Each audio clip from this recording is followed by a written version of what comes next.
Bienvenidos al cuarto encuentro digital de la Sociedad Española de Infusión y Acceso Vascular.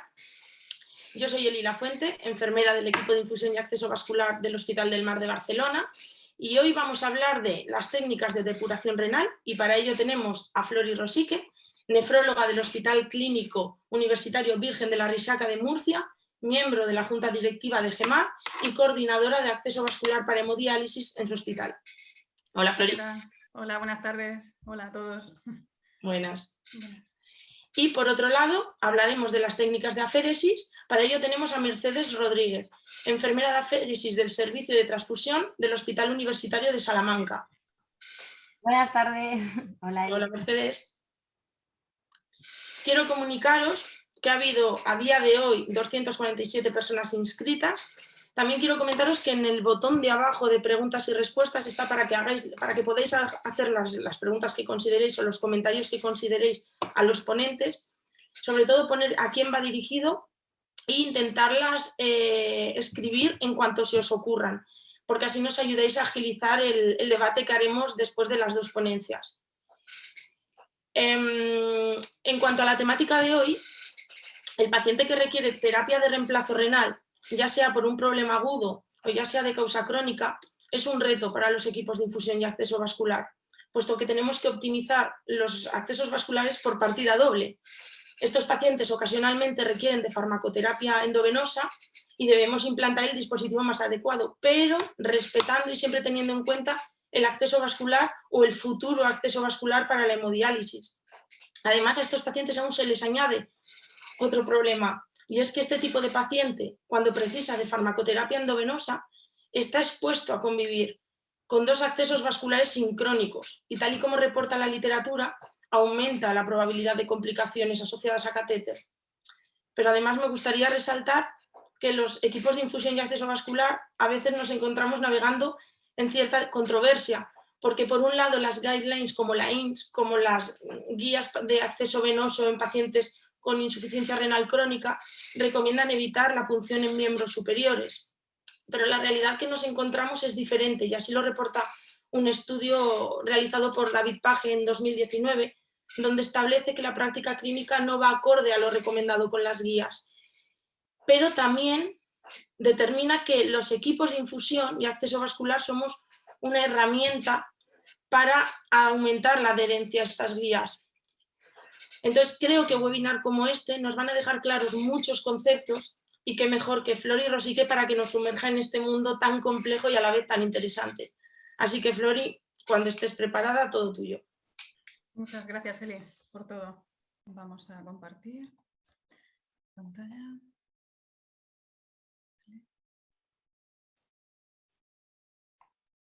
Bien, buenas tardes. Como bien ha dicho Eli, soy Flori, nefróloga del Hospital Universitario Virgen de la Risaca de Murcia, y esta tarde quiero daros unas pinceladas muy concretas para que nos llevemos esas ideas, como dice Eli, a casa, ¿no? Esa controversia que ha comentado ella al inicio. Bueno, yo por esa controversia voy a hablar de diálisis y de la importancia del acceso vascular en nuestros pacientes. Bueno, ¿qué es la hemodiálisis? La hemodiálisis es un tratamiento de sustitución de la función renal, que luego hablaré más detenidamente una vez que expliquemos lo que es el acceso vascular y la importancia que tiene. En este proceso se eliminan las sustancias tóxicas que acumulan nuestros pacientes, y también eliminamos pues, el exceso de líquidos. Lo que hacemos es devolver una sangre limpia al organismo, y la frecuencia de las sesiones de hemodiálisis suele ser normalmente 3 veces a la semana con una duración de 4 horas. Bien, este es un ejemplo de lo que es una hemodiálisis, pero como ya digo, luego hablaremos más detenidamente. Para realizar la hemodiálisis es importantísimo y fundamental tener un buen acceso vascular. ¿Por qué? Para permitir la circulación de un flujo de sangre elevado hacia el dializador. Bien, el acceso vascular puede ser o bien una fístula arteriovenosa, que es el acceso vascular que nosotros preferimos siempre. En segundo lugar sería el injerto, Y en tercer lugar, el catéter temporal o tunelizado. Bien, ¿qué tipos de fístula arteriovenosa podemos crear? Pues podemos crear fístulas arteriovenosas. La que más nos gusta, digamos, es la fístula radiocefálica.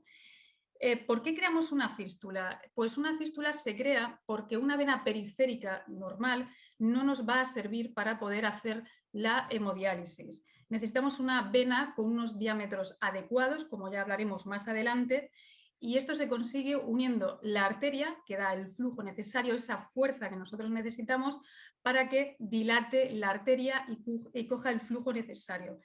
Normalmente el acceso vascular preferido para nosotros siempre va de distal a proximal, es decir, ¿para qué? Para tener preservado la mayor cantidad de vena posible, porque la enfermedad renal crónica puede ser un camino muy largo. Entonces, siempre intentamos, si podemos, el realizar una fístula radial, si los diámetros nos lo permiten, como veremos más adelante.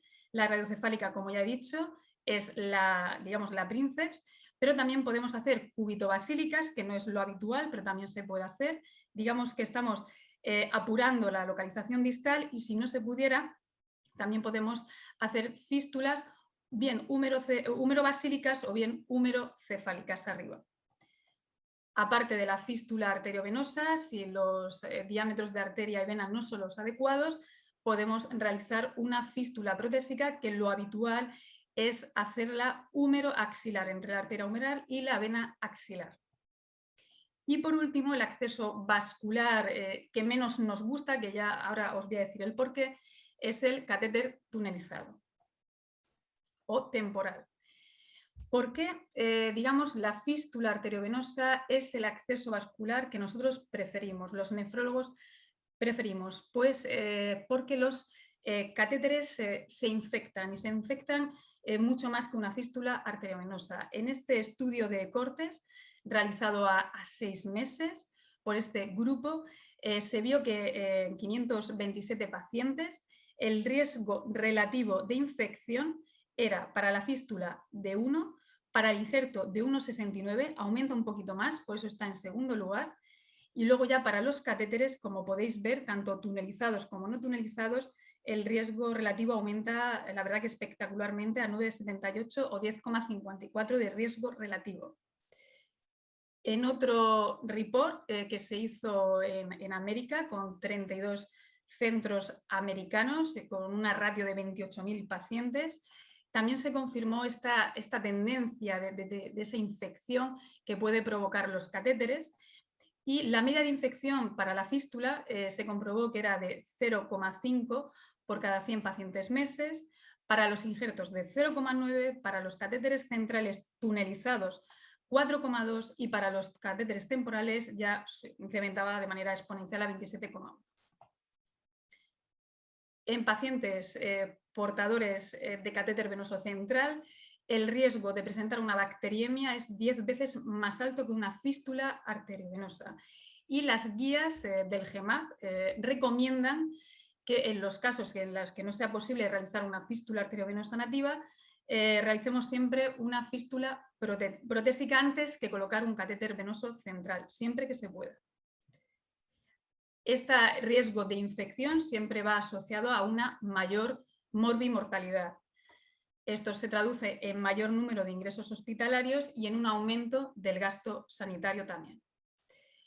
Aparte, los catéteres permanentes también se ha comprobado que, digamos, su mantenimiento a largo plazo se ve acortado. Cuando una fístula arteriovenosa va bien y normalmente esa permeabilidad se mantiene bastante duradera en el tiempo, aunque a veces hay que tratarlas, pero se ha visto que el uso y mantenimiento de los catéteres genera un gasto importante y supone el doble de gasto que la fístula arteriovenosa, como bien se comprobó en este estudio que hizo María Pilar Velayos de la Fundación de Hospital de Alcorcón, en el que se vio que el coste por sesión sin complicaciones de un catéter, sin ya meternos en infecciones ni nada, simplemente ese gasto mantenido era de 15,66 euros por catéter en cada sesión y de la fístula de 6,37. Y aparte de esas infecciones que pueden provocar los catéteres, otro punto muy importante es que el uso de catéteres puede producir estenosis y trombosis a nivel central, puede llegar a producir síndrome de vena cava en nuestros pacientes y podemos llegar a agotar el lecho vascular, que es tan importante para nuestros pacientes. Entonces, la pregunta es, ¿podemos utilizar los catéteres en pacientes que precisan de hemodiálisis? Sí, la respuesta es sí, pero siempre teniendo una serie de, ventajas. Ventajas, pues los podemos utilizar de manera inmediata. Puede ser que sea el acceso definitivo en pacientes que tengan el lecho vascular agotado, pero lo que son las guías recomiendan que este tipo de acceso vascular solo se limite a circunstancias muy, muy especiales. Cuando la esperanza de vida de un paciente sea menor de 6 meses, cuando el estado cardiovascular contraindique esa realización de esa codiciada fístula arteriovenosa que es para los nefrólogos, para un paciente que a lo mejor está esperando un trasplante de vivo y en poco tiempo se lo van a realizar y a lo mejor necesita hacer diálisis, no le vamos a hacer una fístula arteriovenosa, podemos poner un catéter, digamos, de manera temporal hasta recibir ese trasplante, o bien que el paciente realmente lo quiera. ¿Y cuándo debemos crear esa fístula arteriovenosa? ¿Cuándo la decidimos nosotros? Pues normalmente la creación del acceso vascular se decide en la consulta de enfermedad renal crónica avanzada, que solemos tener en las consultas de nefrología, cuando los pacientes de manera progresiva van, digamos, perdiendo el filtrado glomerular. Cuando el filtrado glomerular cae por debajo de 15 o se estima una entrada en diálisis en torno a 6 meses, cuando creamos esa fístula arteriovenosa.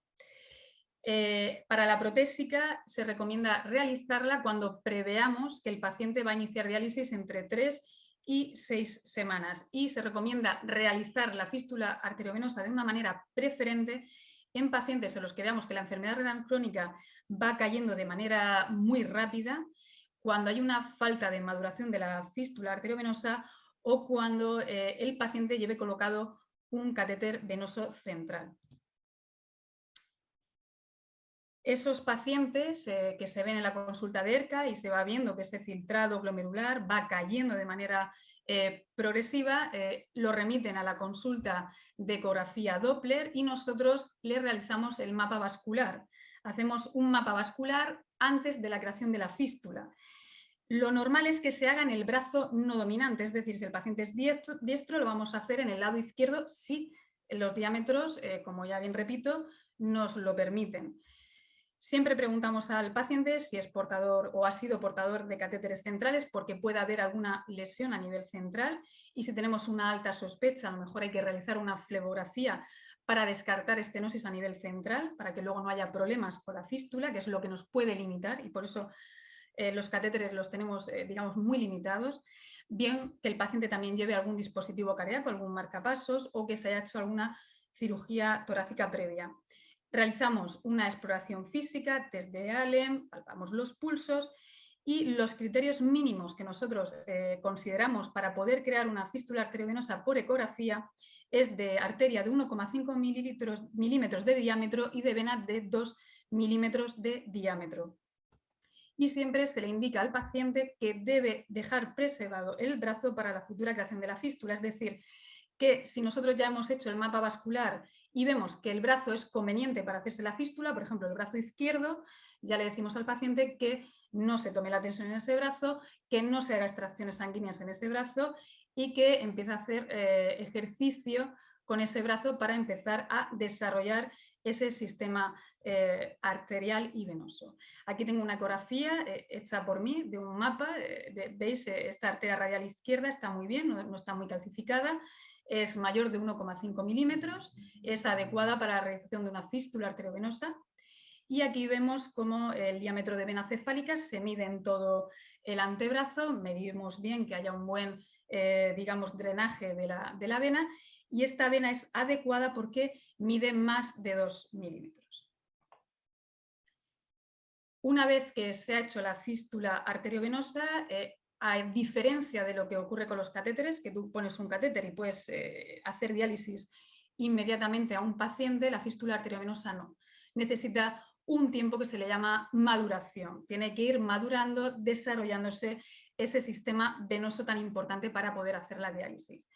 Normalmente el control de maduración se realiza a las 6 semanas y nosotros llamamos maduración adecuada, es decir, que una fístula está madurando de manera adecuada cuando el diámetro de vena sea mayor de 4 milímetros y cuando el flujo en la arteria humeral sea mayor de 500. Esto es una fístula en periodo de maduración y, como podéis ver, esta fístula ya está midiendo 4,7 milímetros, está por encima de 4 y el flujo está por encima de 500 y está madurando adecuadamente. Aparte de hacer ese mapa vascular preoperatorio tan importante antes de la creación de la fístula y de dar esas recomendaciones a los pacientes, que luego podemos discutir, aparte luego de ese control de maduración, vamos nosotros en la consulta de ecografía controlando las fístulas para que a la mínima disfunción de la fístula esta pueda ser tratada bien por radiología vascular o bien por cirugía. La complicación más frecuente que tienen las fístulas arteriovenosas suele ser la estenosis justa, que es la que se produce digamos, cuando se liga la arteria con la vena a 5 centímetros. En todo este trayecto es donde se puede producir un estrechamiento que hay que tratar. Y nosotros tratamos esas estenosis cumpliendo una serie de criterios recogidos en las guías del GEMAC.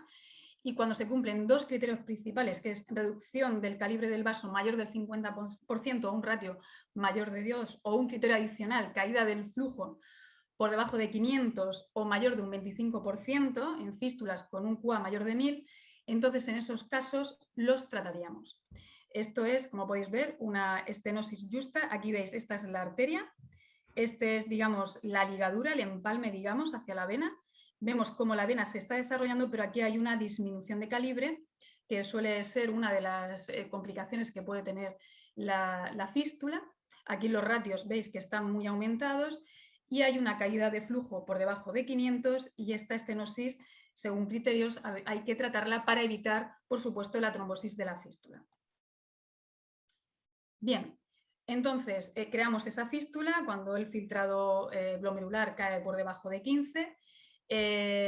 Pero ¿cuándo empezamos a los pacientes a dializarlos? Cuando el filtrado esté entre 8 y 10 milímetros o incluso los empezamos antes si hay un mal manejo de líquidos. Bien, y estamos hablando de filtrado, que el filtrado, que la fístula se hace cuando el filtrado cae por debajo de 15, que el paciente entra en diálisis con un filtrado entre 8 y 10. ¿Pero qué es esto del filtrado? Nada, 4 cositas para que lo entendáis. Para nosotros, para los nefrólogos, es la mejor herramienta para poder evaluar la función renal.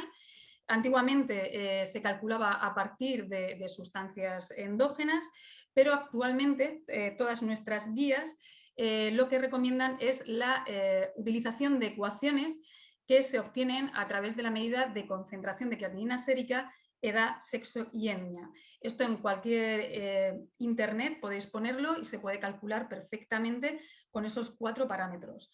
Ya incluso lo que son las analíticas de los pacientes vienen subfiltrados, calculados ya de manera automática. Y la fórmula que más estamos utilizando actualmente los nefrólogos es la CKD-EPI. Hay otras, MDRD4, Prokov, etc.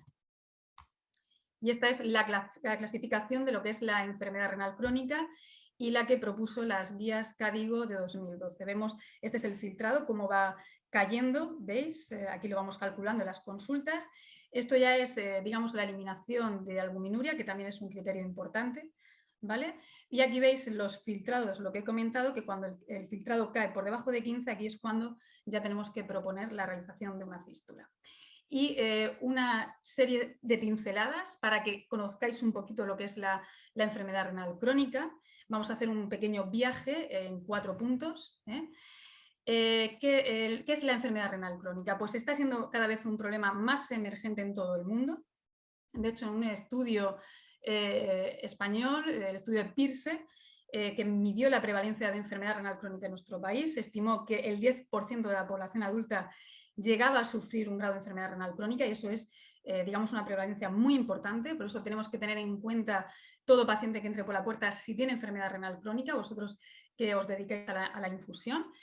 Y el 6,8% de los pacientes ya tenían un estadio bastante avanzado, entre 3 y 5. Y esto es muy importante porque estos pacientes pueden ir abocados a una hemodiálisis futura y a intentar preservar, digamos, el árbol vascular. ¿Por qué está aumentando esta prevalencia? Pues el envejecimiento de la población y, por supuesto, el aumento de los factores de riesgo, como es la enfermedad cardiovascular, la diabetes, la hipertensión, la obesidad y un diagnóstico precoz que se va haciendo cada vez mayor. Y esto provoca un elevado gasto sanitario y un aumento del riesgo de eventos cardiovasculares. Son pacientes hipertensos, diabéticos y que además tienen enfermedad renal crónica. Y a esos pacientes hipertensos, diabéticos, que ya tienen un riesgo cardiovascular elevado, si empiezan a tener enfermedad renal crónica, se asocian complicaciones también de la propia enfermedad que aumenta aún más la morbimortalidad de estos pacientes. Una de las complicaciones es el hiperparatidismo secundario, que se produce porque hay una retención de fósforo. Nuestros pacientes, al no depurar bien, retienen fósforo. Al tener el riñón malito, hay un déficit de la 1-alfa-hidroxilasa del riñón, que es la que produce la vitamina D activa en el riñón, y como está malito, todo esto va a provocar un aumento de la hormona paratiroidea, de la PTH, y para eso nosotros ponemos fármacos que leen el fósforo y fármacos para dar vitamina D. Y las complicaciones que se derivan de esta complicación, si no, digamos, no ponemos el tratamiento adecuado, puede provocar enfermedad ósea o puede haber afectación cardiovascular importante. Otra complicación que lleva asociada a la enfermedad renal crónica es la anemia, una anemia normocítica y normocrómica. ¿Por qué? El riñón está malito, no produce EPO y nosotros ahí tenemos que proporcionárselo. Además de que hay que ponerle también hierro a muchos de nuestros pacientes, que son pacientes, sobre todo cuando están en hemodiálisis, que se pinchan día sí, día no, hay pérdidas férricas y hay que corregir tanto la ferropenia como hay que darle eritropoyetina porque no la producen, porque el riñón no lo produce. Y esta anemia puede provocar hipertrofia del ventrículo izquierdo y aumentamos más el riesgo cardiovascular. Otra de las complicaciones que lleva la enfermedad renal crónica, y es súper importante, es la hiperpotasemia.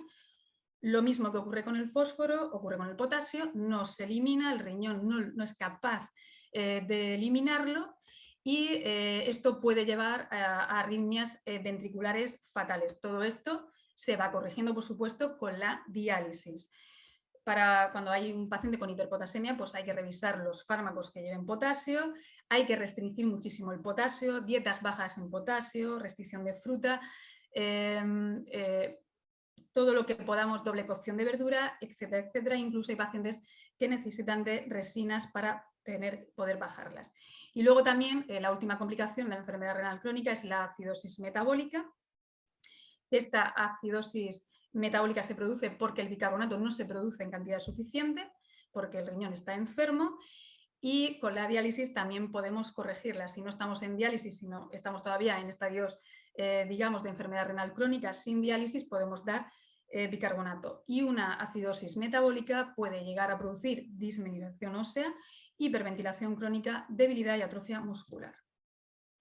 Bien, entonces, viendo estas complicaciones de la diálisis y una vez visto la importancia del acceso vascular para poder realizar esta técnica, nosotros lo que hacemos es que la diálisis lo que va a hacer es suplir esas funciones y suple dos. Una, excretar solutos, esas sustancias tóxicas, ese potasio, esa urea, ese fósforo, lo vamos aquí a ir eliminando a través de una membrana semipermeable. Aquí está el líquido de diálisis, se va intercambiando y para esto hemos creado nuestro acceso vascular y siempre la fístula arteriovenosa se pinchan dos agujas.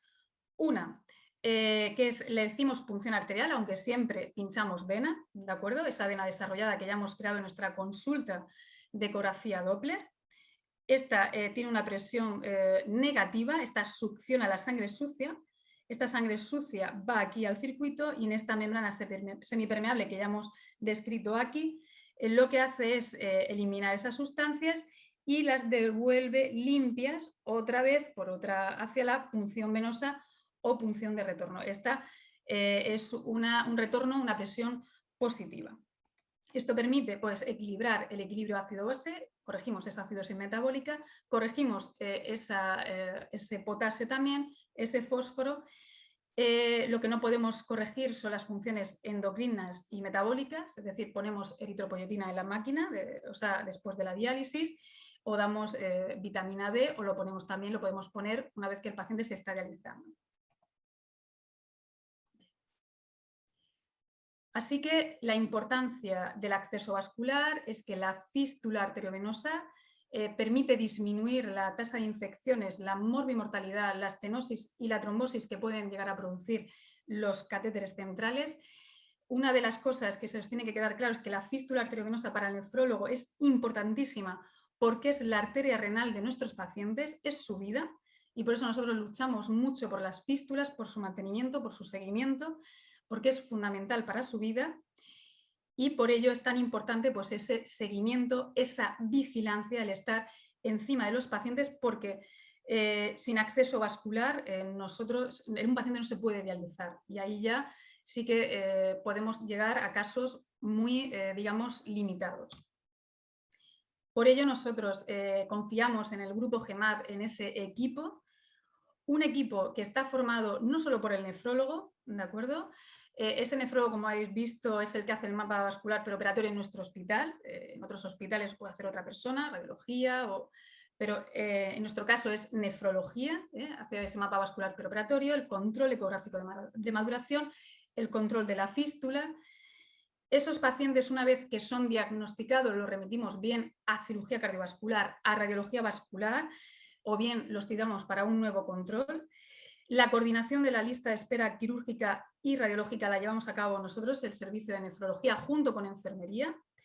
Hay una enfermera nuestra, a la cual le tengo muchísimo cariño, Marian, que se ha formado también, la he formado en ecografía Doppler de acceso vascular y es la encargada de la consulta de la agenda. Enfermería tiene un papel fundamental en la monitorización y vigilancia. Yo siempre digo que lo mismo que está la ecocardio para el cardiólogo, la ecografía de fístula tiene que ser lo mismo para el nefrólogo. Son pacientes que vienen día sí, día no a diálisis y debemos controlar bien esa ecografía porque ayuda muchísimo a enfermería y a nefrología, a los dos. El servicio de cirugía cardiovascular se encarga de crear y reparar la fístula, es otro pilar muy importante de este equipo. El servicio de radiología vascular intervencionista igual, puede crear incluso fístulas endovasculares ya, puede reparar fístulas según el diagnóstico que nosotros hayamos hecho. Los casos complejos los discutimos y los valoramos en el equipo multidisciplinar que tenemos. La comunicación con los distintos servicios es muy estrecha y desde el servicio de nefrología tenemos una intensa coordinación con los distintos centros de hemodiálisis del área sanitaria, por esa importancia.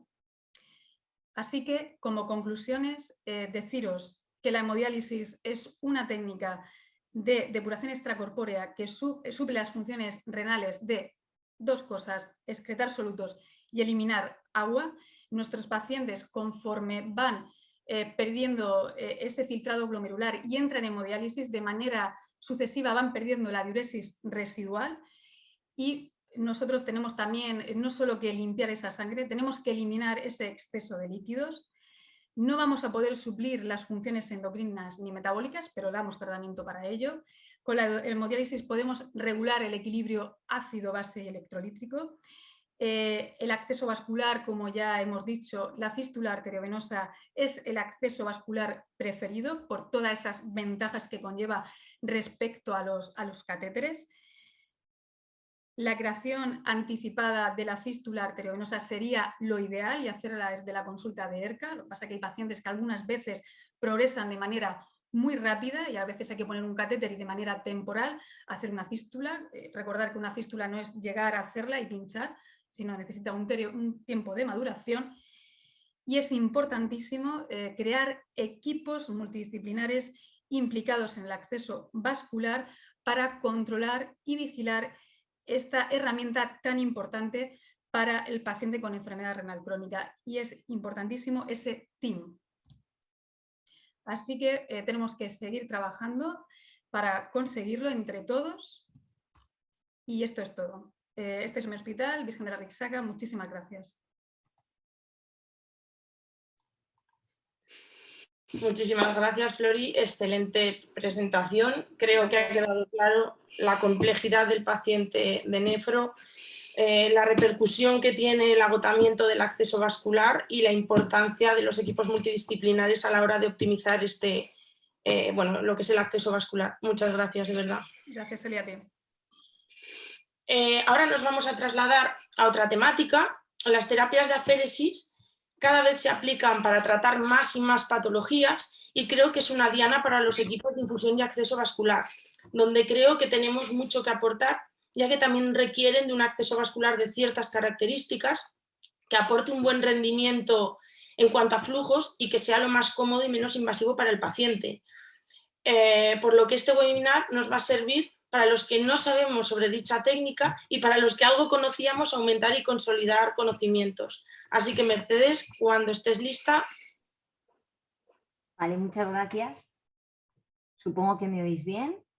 Bueno, lo primero quería agradecer a SafeNav la oportunidad de compartir con vosotros un poco la gran desconocida de la parte de la hematología, que es la aféresis.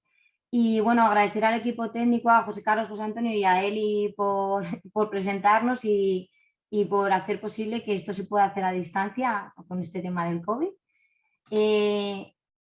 Yo os voy a hablar sobre aféresis y luego voy a dar unas pinceladas de nuestros accesos vasculares en aféresis. Os voy a explicar un poquito lo que es el concepto de aféresis, os voy a presentar un poco lo que hacemos en nuestra unidad, cómo son nuestros separadores celulares, los tipos de aféresis que hacemos, cómo hacemos los procesos y los accesos vasculares que utilizamos en nuestra unidad. Como concepto de aféresis viene del griego suprimir o quitar, y esto quiere decir quitar de manera selectiva uno o más componentes mediante la extracción total, por separación por centrifugado, y devolver el resto de componentes no requeridos por otra línea. La separación se hace combinando centrifugación y velocidad, y gracias a la diferencia de densidad de las células se van separando por capas celulares. Nosotros cogemos la capa que queremos extraer y devolvemos el resto de componentes sanguíneos. Las capas no están bien definidas entre sí, sino que se superponen. Aquí vemos arriba del todo el plasma, luego las plaquetas, luego los leucocitos, los gránulos y por último los hematíes abajo, que eso sería el peso de la densidad celular que tienen. Y nuestras máquinas se guiarían por este colorímetro de las células. Lo más clarito del todo serían las plaquetas y lo más oscuro del todo los hematíes, pasando por linfocitos, leucocitos, granulocitos y hematíes. En nuestro hospital, en el año 2019, éramos 4 enfermeras de aféresis, hacíamos 970 aféresis terapéuticas y 164 aféresis por donación. Empezamos con la terapia nueva CAR-T-cells, que no sé si habéis oído hablar de ella, pero que luego os voy a contar un poquito lo que es, y empezamos a hacer ese año 19, empezamos en abril del 2019. En este año he emitido el año 2020 porque es verdad que se redujeron aféresis a cuenta de la pandemia, entonces bueno, hablo un poquito también de este año. En lo que llevamos de año, en 2021 somos 5 enfermeras de aféresis, llevamos 421 aféresis terapéuticas y 94 aféresis por donación. De CAR-T-cells llevamos 27 en lo que llevamos de año. Estos son nuestros separadores celulares, algunos se utilizan para varios procesos y otros exclusivamente para uno de ellos, pero ahora los voy enseñando poco a poco. Nos podemos encontrar 2 tipos de aféresis, por flujo continuo o por flujo intermitente. Nosotras todas los que usamos son por flujo continuo, que quiere decir que tenemos 2 vías, una de extracción y una de retorno. Normalmente nosotros siempre tenemos extracción en un brazo y retorno en el otro brazo, porque necesitamos que la extracción siempre esté por debajo del retorno. Entonces, en el caso de tener solo un brazo, tendríamos que tener la extracción por debajo del retorno. Y como necesitamos venas de gran calibre, normalmente usamos las de flexura, necesitaríamos el retorno en la zona del brazo. Entonces solemos usar los dos brazos, una vía de extracción, separamos la sangre en la máquina con centrifugación, se separan por capas celulares, se recoge la capa que quieres retirar y el resto de componentes se devuelven por la vía de retorno por el otro brazo. En el caso de flujo continuo, que solo tenemos un proceso que es la eritroaféresis, que luego os hablaré de ella, lo que hace es extraer la sangre, centrifuga, separa el componente, lo vuelve a mezclar el resto de componentes, infunde otro poco, extrae otro poco, centrifuga, separa, vuelve a juntarse y vuelve a infundirlos. Los tipos de aféresis que tenemos son por donación, que su objetivo es conseguir uno de los componentes sanguíneos para su posterior transfusión, bien a esa misma persona o a otro paciente. Y las terapéuticas, que el objetivo es eliminar o disminuir o tratar el componente sanguíneo que presenta síntomas el paciente y queremos retirárselo. Por donación tenemos la obtención de células progenitoras hematopoyéticas de sangre periférica, que es la recogida de células madre, para que me entienda todo el mundo. Lo que hacemos es que los pacientes o donantes se pinchan durante 4 días un productor de colonias que se llama GTSF y lo que se hace es que se pinchan por la mañana y por la noche de tal manera que haga que se produzcan muchas células madre dentro de la médula y que por rebosamiento salgan a sangre periférica. Entonces el día que vienen a nuestra donación nosotros les sacamos las células madre por sangre periférica. En el caso de los pacientes autólogos sería extraerle las células a él, después congelarlas y después de tratamiento se les volverían a infundir. Y en el caso de pacientes halogénicos tendríamos al donante, le extraeríamos las células, el paciente estaría ingresado y en el mismo momento de acabar la aféresis se infundirían directamente al paciente. También tenemos donación de linfocitos, que tenemos también de 2 tipos, linfocitos halogénicos que se usan para la recaída post trasplante halogénico. Lo que hacemos es recoger linfocitos del mismo paciente, o sea, del mismo donante, perdón, que hemos recogido las células madre para que hagan otra vez un efecto de ataque contra esa recaída. Y luego tenemos los CAR-T-cell que pertenecen a la inmunoterapia, que es este tratamiento más novedoso, que es un tratamiento dirigido a nuestro sistema inmunitario contra la enfermedad. Que lo que hacemos es obtener los linfocitos T del paciente, se manipulan genéticamente en un laboratorio para que expresen un receptor que reconozca las células tumorales como extrañas y las ataque. Lo que hacemos es crear un ejército de linfocitos contra la enfermedad. Se empezó a hacer en leucemia linfoblástica B de los niños y en linfoma B de células grandes y difuso, y ahora mismo se está haciendo también en mieloma, en linfoma folicular, en linfoma del manto, cada vez en más cánceres de la sangre. Luego tenemos también la donación por granulocitos, que solo esta se hace muy excepcionalmente en neutropenias graves de larga evolución con una infección grave activa, y que lo que haríamos sería obtener gránulos de sangre periférica de un donante, pero ese donante tiene que estar muy sano porque hay que pincharle corticoide y productores de colonias durante varios días. Entonces, y tiene que estar dispuesto a donar varios días seguidos y demás. Se hace muy excepcionalmente. Y tenemos las terapéuticas, os las voy a ir enseñando una a una un poco para que veáis las máquinas y cómo quedan las bolsas cuando las recogemos. Una de ellas es la eritroaféresis, que es la depleción de hematíes, que lo solemos hacer en hemocromatosis. Como veis, esta es la máquina funcionando y aquí tenemos las bolsas donde recoge los hematíes. Esto equivale a 2 sangrías, lo que recoge la máquina solo de hematíes, porque en las sangrías lo que quitamos es sangre total. La leucocitoaféresis, que es una reducción de leucocitos en pacientes con sintomatología por hiperleucocitosis, normalmente en las leucemias. Lo que hacemos es recoger los leucocitos. Como veis, el color es diferente y si veis en la segunda imagen hay una capita muy pequeñita de plasma, todo el resto son leucocitos y lo de abajo son hematíes. Esto ya es sedimentado al día siguiente, que es lo que haría la máquina dentro de la centrífuga. Luego tenemos la trombocitoaféresis, que es reducción de plaquetas en pacientes con trombocitosis sintomática, que esto se suele dar en los síndromes mieloproliferativos crónicos. Como veis, el color es más anaranjado, se ven perfectamente cómo se suben los agregados de plaquetas por las líneas en la segunda foto, y en la tercera sería igual, dejándolo sedimentar. Lo que haría la máquina dentro de la centrífuga mientras estamos haciendo el proceso, pues se ve un poquito de capa de matíes, una capa en el medio de plaquetas bastante gordita y la capa de plasma. Estamos hablando que tienen, o sea, muchísimas plaquetas, o sea, más de 100.000 plaquetas, o sea, de 100.000 plaquetas, bueno, más de 1 millón de plaquetas, más de, bueno, muchísimo, perdón. Luego tenemos la fotoaféresis, que es uno de los procesos que más hacemos en nuestro hospital. Esto se hace para la enfermedad injerto contra huésped. Cuando se hace un trasplante alogénico, lo que buscamos es una enfermedad injerto contra receptor, que los linfocitos del donante se ataquen si vuelven a salir los linfocitos del receptor, que son tumorales. Entonces, lo que produce también es una enfermedad injerto contra huésped, que es beneficiosa porque hace que no haya una recaída de la enfermedad, pero también perjudica a la piel, al hígado y al sistema digestivo fundamentalmente. Entonces nosotros lo que hacemos cuando les ataca de manera muy agresiva, como segunda línea de tratamiento, es extraemos los leucocitos del paciente mediante aféresis, los combinamos con un fotoactivador y se irradian a la luz ultravioleta, y lo que hace es adormecerlos y se les devuelve al paciente adormecidos para que no ataquen las células buenas. Luego tenemos el recambio plasmático terapéutico, que es diferente a la plasmaféresis, que casi todo el mundo lo conoce como plasmaféresis, pero la plasmaféresis sería la donación de plasma, y nosotros lo que hacemos es cambiar ese plasma, ya sea por una solución de reposición con albúmina o con plasma halogénico.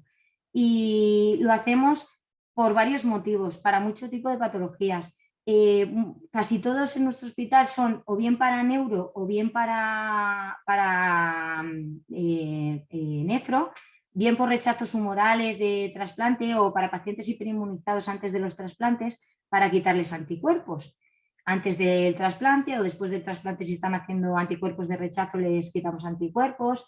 O en las mielitis agudas o enfermedades de Guillain-Barré, pues lo que hacemos es quitarles anticuerpos. También en las PTTs, en las púrpuras trombóticas trombocitopénicas de hematología, pues lo que les falta es la proteína de Adams 13, y lo que hacemos es reponérsela con el plasma de donante. Le quitamos su plasma, que no la tiene, y le ponemos esa proteína.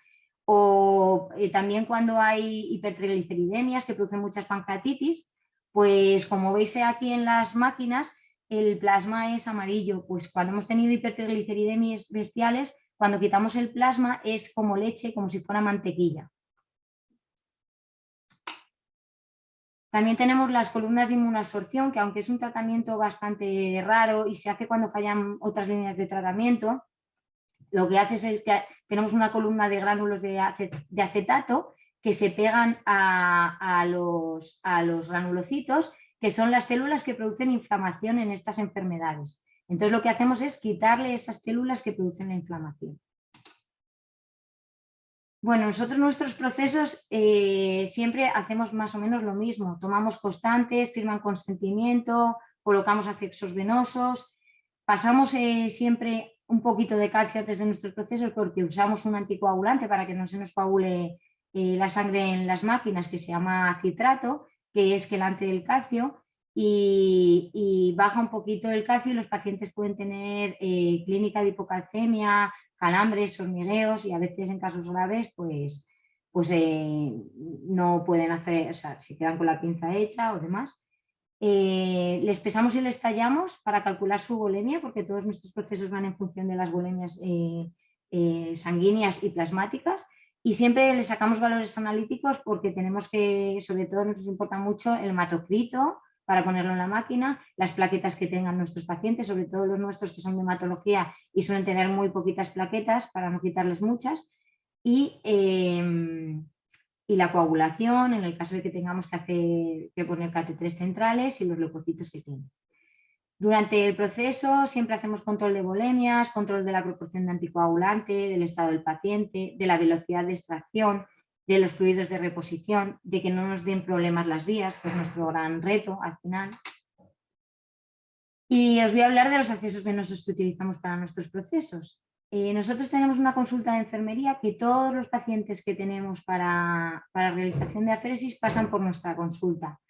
Siempre, aparte de contarles el proceso que les vamos a hacer, porque nadie los conoce, los procesos de aféresis, cuando se van a venir a hacerlo están bastante asustados, pues también les hacemos una valoración de vías. Para nosotros es muy importante saber si tienen catéteres, porque si tienen catéteres a lo mejor nos valen o a lo mejor no, o a lo mejor nos valen para poner el calcio que ponemos incluso durante el proceso si tenemos una hipocalcemia. Y luego también nos vale para realizar una interconsulta en el caso de necesitar un catéter venoso central y sacar el mismo día del proceso una coagulación a primera hora para que la UBI o los nefrólogos estén avisados y puedan bajar a cogernos el catéter central en caso de necesitarlo. Nosotros, como he dicho antes, casi todos nuestros procesos son de flujo continuo, con extracción y retorno, y la preferencia siempre es por vías periféricas. Por poneros un ejemplo, en el año 2019, de 109 pacientes en aféresis de donación, 101 lo hicimos por vías periféricas y solo 8 fueron con catéter central. Y uno de ellos porque traía ya un catéter Quintón, que nosotros no lo conocíamos, de su hospital y nos valía. Para extracción solemos preferir la vena mediana o basílica por su calibre, y la utilización, utilizamos un catéter de aguja de fístula de 17 Gs, que es como el que veis en la imagen, así esta palomilla rosa, y excepcionalmente utilizamos Avocat mínimo del 18 Gs. Esto muy excepcionalmente porque los Avocat siempre nos dan ya presión. Y de retorno podemos utilizar sí que un catéter de infusión de medicación tipo Avocat, que mínimo tiene que ser de 20 Gs, porque si no, no nos dan flujo las máquinas. Los tipos de catéteres centrales que usamos, sí podemos usar el Hitman mínimo de 12 French, y sí podemos usar el Hitman pediátrico mínimo de 7 French y el Saldon femoral, bueno, yugular. Lo que no podemos usar son los PIC, los reservorios y las subclavias, porque se nos colapsan los catéteres y no nos dan flujo. Es verdad que excepcionalmente también hemos llegado a usar algún reservorio para devolver de manera de retorno, pero de manera muy, muy excepcional en pacientes que lo necesitaban, que no teníamos otra opción, y yendo a 25 mililitros minuto, que para nosotros eso es un riesgo de que haya coágulos. Pero bueno, asumiendo ese riesgo porque no teníamos otra opción y el paciente lo necesitaba. Y no querían un catéter central por las circunstancias, porque es verdad que a veces nuestros pacientes casi no tienen plaquetas, están bastante cuchitos. Y luego hemos utilizado catéteres especiales tunelizados de poliuretano, que este material lo que hace es que con menor diámetro nos den flujos mayores, y uno de 5 French nos equivale a 7 French y hemos podido usarlo a 35 mililitros minuto en casos de niños. Nos lo dijeron en un hospital de Madrid y la verdad que nos ha funcionado bastante bien. Los flujos que manejamos son entre 35 mililitros minuto y 110. Depende de los procesos. Hay procesos que lo máximo que tenemos es 50, hay procesos que lo máximo que tenemos es 40, pero hay procesos en los que podemos llegar a ir a 120. Entonces, a veces que nos limite el flujo a 25 mililitros minuto, pues es un problema de tiempo, porque nuestros procesos son bastante largos, y aparte del tiempo, pues tenemos muchos problemas, que os cuento un poco. Hay procesos en los que tenemos que conseguir que esté la capa que nosotros llamamos cuando queremos coger las células madre, queremos coger la capa de leucocitos, y necesitamos que esté estable, no que vaya bailando, ahora me voy a plaquetas, a hematíes, ahora me voy a plasma, a hematíes. Entonces necesitamos a lo mejor bajar la velocidad, o necesitamos, o nos están subiendo muchísimas plaquetas y necesitamos aumentarla para que nos las arrastre y no se nos coagule el sistema. O también a veces tenemos que bajar el anticoagulante que entra y entonces tenemos que bajar el flujo porque el paciente empieza a tener síntomas de hipocalcemia, o subimos la proporción de anticoagulante que le entra para que no tenga síntomas de hipocalcemia. También, si es necesario separar el proceso, se pasa calcio y se continúa de nuevo. Si el calibre de extracción es demasiado bajo, pues tenemos el problema de que tenemos que ir a un ritmo muy bajo y que se nos forman coágulos en la obstrucción del equipo y de la máquina. Y los equipos cuestan muchísimo dinero, y además es que habría que retirar el equipo, con lo que conlleva de la pérdida de volemia que tenga el paciente dentro de la máquina. Y si el calibre de retorno es bajo, el ritmo es bajo y los coágulos se nos pueden formar y ir al paciente. Entonces tenemos que tener cuidado con que no nos den muchos problemas las vías. Luego otro problema que tenemos es el colapso de las venas por la presión de extracción. A veces, aunque tengamos un catéter tipo fístula, las venas de los pacientes no se rellenan bien, son blanditas, se vacían enseguida y tenemos que estar continuamente que estén bombeando con una pelota para que se vayan rellenando. También nos pasa con los PIC y que se nos colapsan los catéteres y entonces no nos dan flujo, la máquina nos está todo el rato, aspira un poco, sale, colapsa y así. Entonces, por eso no los usamos. Y luego tenemos un problema de malos accesos venosos porque, claro, son pacientes que tienen tratamiento de quimioterapia, que además están post-trasplantados y tienen un problema de la piel de Leitch que se les pone en carne viva o se les endurece muchísimo. Y nada, esto es todo. Espero que os hayáis podido enterar un poquito de lo que es aféresis, que es gran desconocida para mucha gente. Muchas gracias. Muchas gracias, Mercedes. El mundo de la aféresis me parece apasionante y me ha sorprendido la gran aplicabilidad que tiene. Y una vez más ha quedado clara la importancia de los accesos vasculares. Bueno, ahora vamos a dar paso al momento de las preguntas. Vamos a empezar por Flori. Tenemos una pregunta de Paloma. Obviando la proximidad de las agujas en la punción de la FABI, ¿qué factores influyen en la recirculación del catéter? ¿Qué diseño en cuanto a puntas presenta una menor recirculación? ¿Pero estamos hablando de catéter o de fístula? Pregunto, es que, por ejemplo, cuando tú pinchas una fístula, ¿de acuerdo? Sí que tiene que haber una distancia entre lo que es la salida de la sangre y la entrada, ¿vale? No pueden estar muy juntas las agujas porque si no, lo mismo que está entrando, está saliendo. Entonces, las agujas tienen que tener una distancia adecuada. Si esa distancia adecuada está bien, es decir, cumple lo que es la distancia, si hay recirculación es porque hay alguna estenosis, hay alguna estrechez que está provocándote recirculación la fístula. Es como una llamada de atención, de alerta, de que esa fístula tiene algún tipo de patología que tienes que mirar con ecografía para ver qué le está pasando. ¿De acuerdo? Vale. Ahora vamos a responder a Alejandra García, que da la enhorabuena por el trabajo. Y la pregunta, ¿vamos a poder verlo por diferido? La respuesta es sí. El webinar se va a colgar en la página web de SIGNAP y lo podéis ver cuando queráis. Una pregunta para Mercedes. En alguna ocasión, de Jesús Zalvide. Mercedes, ¿en alguna ocasión usáis reservorio PowerFlow para acceso en pacientes crónicos? A ver, como extracción, nunca. Nunca nos va a dar un flujo grande. Como retorno, muy excepcionalmente. Es verdad que yo hay catéteres que desconozco. Por ejemplo, lo que habíamos hablado Eli, tú y yo el otro día de los midline. He visto que pueden dar hasta 7 mililitros por segundo. Me parece muchísimo, por lo que he visto en lo que me enviaste, y a lo mejor nos daría flujo. Es verdad que en nuestro hospital no hay un equipo de infusión vascular, se está formando y, hombre, cuando se formara, pues estaría interesante saber qué tipos de opciones tenemos para pacientes en los que los retornos los tenemos muy complicados y sobre todo en pacientes que hacemos de manera crónica, que les hacemos un poco más espaciadas las aféresis. Pero no hemos usado reservorios de ningún tipo, excepcionalmente. Flori, Paloma dice que se refería al catéter en cuanto a la primera pregunta.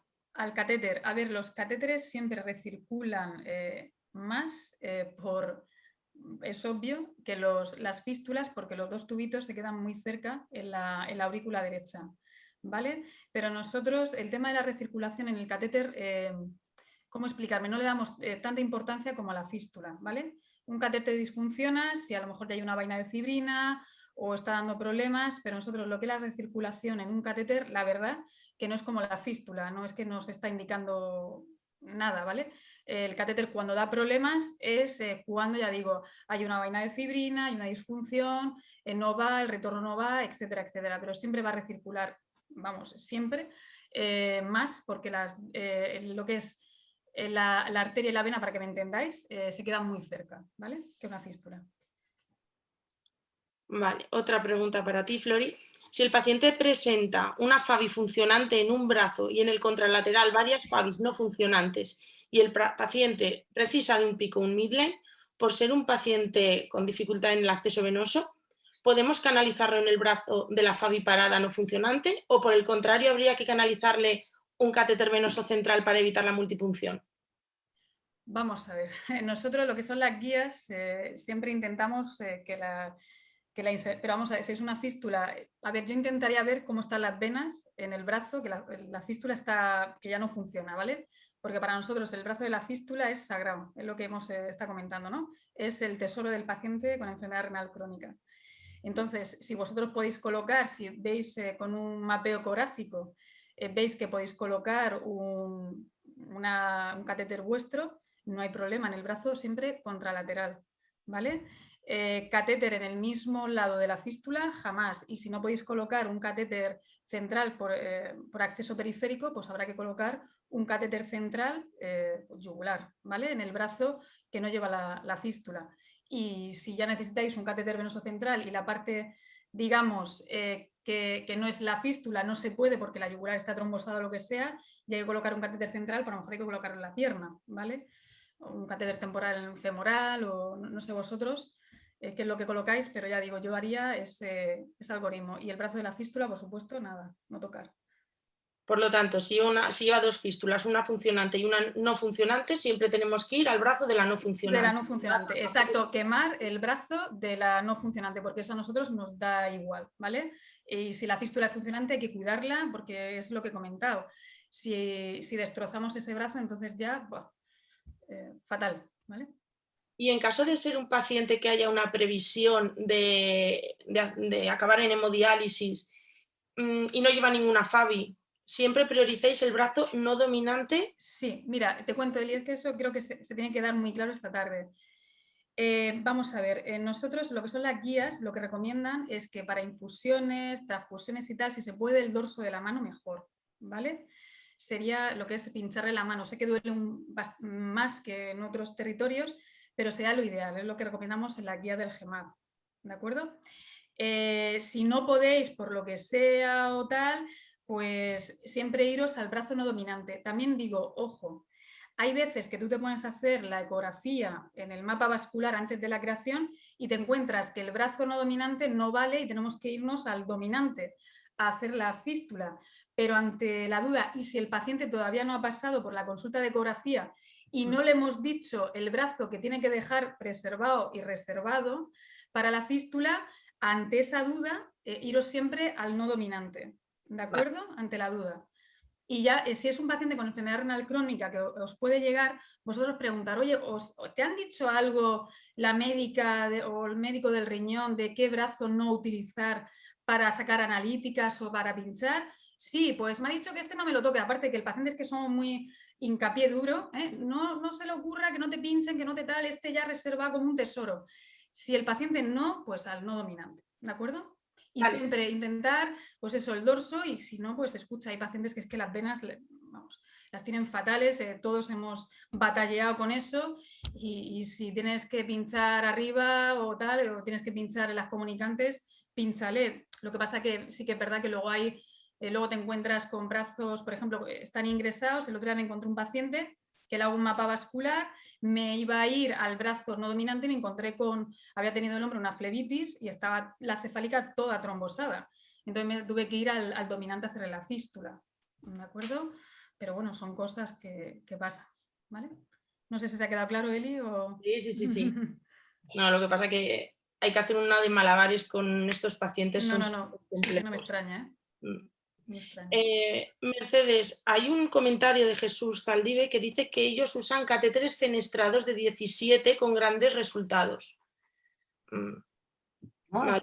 Claro, pues oye, si nos pueden aportar qué tipo de catéteres son a través vuestro y que nos lo podáis decir, bienvenido sea. Si ya te digo que estamos esperando porque sabemos que se va a formar un equipo y si dentro de ese equipo nos pueden informar de catéteres que podrían resultarnos buenos, pues bienvenidos sean, porque aunque la mayoría al final lo conseguimos hacer por accesos normales, los que usamos habitualmente, el catéter tipo fístula y un catéter del 20, pero ahí es verdad que hay pacientes que lo tenemos bastante complicado, así que si hay catéteres nuevos y que, pues perfecto, vamos, que nosotros abiertos a intentar implantarlos aquí. Hay otra pregunta de Isabel Fernández para ti, Mercedes, que dice que si empleáis el ecógrafo para la canalización de accesos venosos periféricos para las aféresis. No. ¿Y No. hacéis mapeo ecográfico? ¿Y hacéis mapeo ecográfico? Aunque no sea pinchar ecoguiado, no. Para saber... La verdad es que no, en la consulta lo que hacemos, ya te digo, es valorar las vías que tiene y los accesos que ya tiene él a veces porque vienen de otros centros o porque son portadores de algún pico, lo que sea, porque nos vale para medicación, pero la realidad es que lo que le valoramos es las venas palpándolas y que luego el día de la aféresis, es verdad que el día de la aféresis no nos podemos poner con un ecógrafo a mirar porque nosotros dependemos de laboratorios para las analíticas de citometría, se tienen que sacar ese mismo día para ver el recuento de células madre que tienen sangre periférica, no vale ni el día anterior ni después. Necesitamos que tengan ese resultado cuanto antes para saber cuántas volemias procesamos y también necesitamos que ese laboratorio esté disponible para hacernos el recuento de la bolsa de lo que hemos recogido. Entonces no podemos ponernos a hacer ecografía y ver si tenemos posibilidad. O sea, tiene que ser algo que, si acaso, previamente en la consulta de enfermería lo hagamos. Y la verdad es que no lo hacemos. No tenemos de momento esa opción de tener un ecógrafo y mirarlo. Y Mercedes, tú crees que sería conveniente, ¿verdad? Hacer un mapa como lo mismo que nosotros hacemos para la fístula, ¿no? Para saber una trombosis, una vena flevítica, que ves la pared, que tiene una doble pared, que seguro que ahí te va a dar presión cuando tú retornes, ¿no? No sé. Sería perfecto, porque es que, o sea, ¿cuántas veces nosotros pinchamos una vena que pensamos que está bien y luego no nos da flujo, y seguramente haya algo? Sí. A veces a veces con catéteres centrales son placas de ateroma o lo que sea, pero es verdad que, vamos, que nosotros estaríamos encantados. Claro, porque es lo que tú dices, ¿no? Te encuentras una vena, a lo mejor, quizá, oh, qué bien, y luego tiene la estenosis arriba, y entonces ahí te vas a encontrar un stop y un retorno tremendo. Es decir, que a lo mejor para sacar no, pero para entrar sería conveniente, ¿no? Empezar a lo mejor a montar la consulta de acceso vascular ecoguiada, ¿no? Sí, estaría fenomenal y sí que intentaremos, porque como nos vamos a pasar a un nuevo hospital, de manera permanente nos van a dejar una enfermera más, estamos a ver si podemos moverlo para intentar que se puedan valorar unos días en condiciones. El tema es ese, que siempre no, del catéter no nos da flujo, pero claro, ¿cómo es? O sea, ¿cómo está el vaso? Claro. ¿Hay alguna estenosis? ¿Hay algo que por mucho que le ponga una boca del 18, el vaso se va a colapsar y es el vaso el que no me va a dar ese flujo? Nosotros en el hospital, el paciente, obviamente el paciente que lleva con buen acceso venoso se le ponen abocats, pero al paciente que tiene dificultad en el acceso vascular nos llaman a nosotras y les colocamos lo que hablábamos el otro día, mini midlines de 10 centímetros 18 y nos dan 50-55 mililitros minuto. Hay veces que son 30-35 mililitros minuto, pero bueno, se consigue realizar la técnica sin necesidad de implantarles una vía central que también tiene su limitación, ¿no? en su calidad de vida. Claro. Sí, es verdad que para nosotros, por ejemplo, para la fotoaféresis, te lo comenté, sí, a lo mejor es una opción y es muy buena opción y nosotros fotoaféresis es uno de los procesos que más hacemos como terapéuticas. Pero ya si nos vamos, por ejemplo, a un recambio plasmático que se nos hace muy largo o si nos vamos a la recogida de células, el problema de ir muy despacito en la recogida de células es que que no nos da tiempo a acabar antes de que nos puedan confirmar el CD34 en citometría y sobre todo para la infusión, que siempre se suele hacer entre mediodía y la tarde, la infusión a estos pacientes y los hematólogos se tienen que quedar a esperar a la infusión. Entonces, es por eso que a veces no podemos limitar mucho el tiempo por el acceso venoso, pero sí que, por supuesto, depende del proceso. O sea, que por supuesto que todo... Yo voy a poner una guinda, a lo mejor, no sé, a lo mejor tal, que no solo, por ejemplo, para ayudarle a Mercedes al tema de la aféresis o para vosotros y tal, yo, por ejemplo, sí que en la planta me he encontrado que inmediatamente a lo mejor se pide una vía central en pacientes que no puedes coger una vía periférica, no hay manera, viene todo el mundo. Pero yo creo que si a lo mejor empezáramos a utilizar la eco, y soy muy insistente porque es que la eco te da muchísima información. Entonces, a lo mejor un vaso que tú no conocías lo tiene bien y puedes canalizar antes de pasar a esa vía central que nos puede dar, como bien ha dicho Eli, follón, ¿no? Nos puede trombosar, que si la vena basílica no sé qué, la flebitis de no sé cuánto, que sí. Entonces, no sé si vosotras estáis de acuerdo que a lo mejor no solo, sino que también enfermería, empezar a meter esa eco tan importante, ¿no? Para el tema de la canalización de cualquier vía. En pacientes complejos, hombre, si estás viendo la vena, la ves, pues la ves, pero hay veces que imposible, vamos. Y luego te encuentras sorpresa y dices, pues es verdad que hay una vena aquí. Sí, sí, por supuesto, porque además, bueno, siempre de lo que es la flexura para arriba, con un ecógrafo mucho mejor que palpando, eso está claro. Con compresor. Yo o sea, estoy de acuerdo, pero siempre centralizándolo en un equipo de infusión, porque el problema que tenemos es que la curva de aprendizaje es muy larga, tienes que tener una N de pacientes bastante grande para conseguir esa habilidad. Y luego el problema también que veo es que el acceso vascular es muy dinámico, continuamente está saliendo evidencia, cambiando las cosas, entonces tienes que tener un grupo especializado en eso que esté a la vanguardia de lo que reporta la literatura. Entonces yo creo que centrarlo a nivel de un equipo de infusión, porque ya no es solo el voy a hacer un mapeo a ver qué hay, sino qué exacto. ¿Qué medicación puedo pasar por este dispositivo o por otro? Entonces, yo creo que el uso del ecógrafo sí, pero creo que hoy por hoy tiene que haber un equipo de infusión y acceso vascular que gestione el tema que esté especializado, ¿no? En esa zona o en esa... Me parece, sí, totalmente de acuerdo. Luego, a ver, Flori, otra pregunta para ti. En cuanto a sellados, ¿qué criterios de elección seguís? ¿Citrato, heparina, uroquinasa, ETA? Hombre, nosotros utilizamos la heparina, de momento. Y si el catéter va mal, uroquinasa, ¿de acuerdo? Si el catéter va mal, que está disfuncionante, pues a lo mejor lo dejas purgado con uroquinasa y pruebas al día siguiente a ver si va bien, ¿de acuerdo? Mercedes, una pregunta. ¿En el paciente pediátrico utilizáis catéter central o también los periféricos os dan flujo? ¿Cómo lo hacéis? Vale, mira, te voy a contestar así un poco. Yo, antes de ser enfermera de aféresis, era enfermera de UBI pediátrica en este hospital, ¿vale? En este hospital, prácticamente a todos los niños que ingresan en la UBI se les coge catéteres largos, como los Midline, parecidos, ¿vale? No sé, no me acuerdo ahora de la marca que sea, pero bueno, que son catéteres largos. Entonces se hacía por la técnica Seldinger, siempre se les dejaba un catéter largo y utilizamos esos para infusión. En el caso de las aféresis, pues depende un poco de qué aféresis tengamos. Por ejemplo, la que os he puesto en la imagen es un catéter tunelizado que nos lo mandaron desde Madrid porque nosotros no lo teníamos aquí en la UBI pediátrica y porque es un niño que se le iba a hacer durante más de un año un tratamiento semanal, luego quincenal, 2 veces al día, y entonces necesitábamos un catéter que le aguantaba y que fuera de suficiente calibre. Para el caso, por ejemplo, de aféresis de recogida de células, cuando subimos normalmente, como son, por ejemplo, tenemos niños de 3 años que les vamos a recoger células para su hermanito. Pues claro, el problema es que son procesos tan largos que no aguantarían con vías periféricas así puestos. Entonces, siempre se les va a coger un Saldon y con sedación y se les va a dejar con la sedación todo el proceso.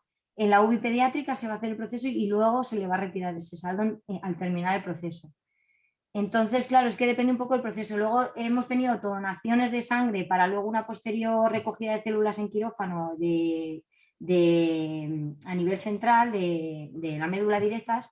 Y entonces, pues en esas autodonaciones hemos tenido a lo mejor niños de 12 años que les hemos pedido pinchar con una aguja de tipo fístula periférica para lo que es ese proceso que dura media hora y devuelve y se acaba, ¿sabes? Es que depende un poco de los procesos. Pero si son procesos muy, muy largos de horas, es que depende de la edad del niño, no te va a aguantar aunque sean catéteres largos, ¿sabes? El mundo de la pediatría. Eso es otra cosa también, sí. Sí, sí, está claro. Además que nosotros, fíjate, pues ya les tenemos que hacer purgado con sangre o con albúmina. porque claro, el peso es muy bajito y Claro. tenemos pérdida de volemia, o sea que siempre tenemos que tenerlos como más controlados en la UBI y sedados. Y aparte que el tamaño de la vena es, vamos, es Claro. mínimo, vamos, es que no sé, ahí, uf, madre mía. Para los pacientes pediátricos con hemodiálisis os pasará lo mismo, ¿no? Tendréis que Sí, sedarlo. lo que pasa que, a ver, nosotros, vamos a ver, yo todavía no he hecho una fístula a un niño, ¿eh? La paciente más joven que he hecho ha sido con 17 añitos y ya era tiene más cuerpo que yo, como se dice, ¿no? Pero vamos, Burkelot y todo esto es un reto, ¿no? La fístula en el niño, esto es un reto, vamos, un reto. Madre mía. Pero vamos, yo no tengo experiencia, ya digo, no tengo experiencia con niños, ¿eh? Vale. Bueno, pues ya es la hora de finalizar. Deciros a todos que ahora saldrá una encuesta de satisfacción para que la respondáis, por favor. Y bueno, vamos a dar por finalizada la sesión de hoy. Después del verano continuaremos con un quinto encuentro y sobre todo muchísimas gracias a Flor y a Mercedes por compartir con nosotros sus conocimientos, por la calidad de sus presentaciones y bueno, a todos vosotros que espero que pasemos un verano tranquilo después del año que nos ha tocado vivir y nada, que muchísimas gracias a todos. Y que la próxima sea físico, ¿eh? Que nos veamos todos. Y tanto. Y muchas gracias a vosotros, ¿eh? Que lo habéis organizado, chapó, ¿eh? Muchas gracias, de verdad, ¿eh? Por todo. Vale.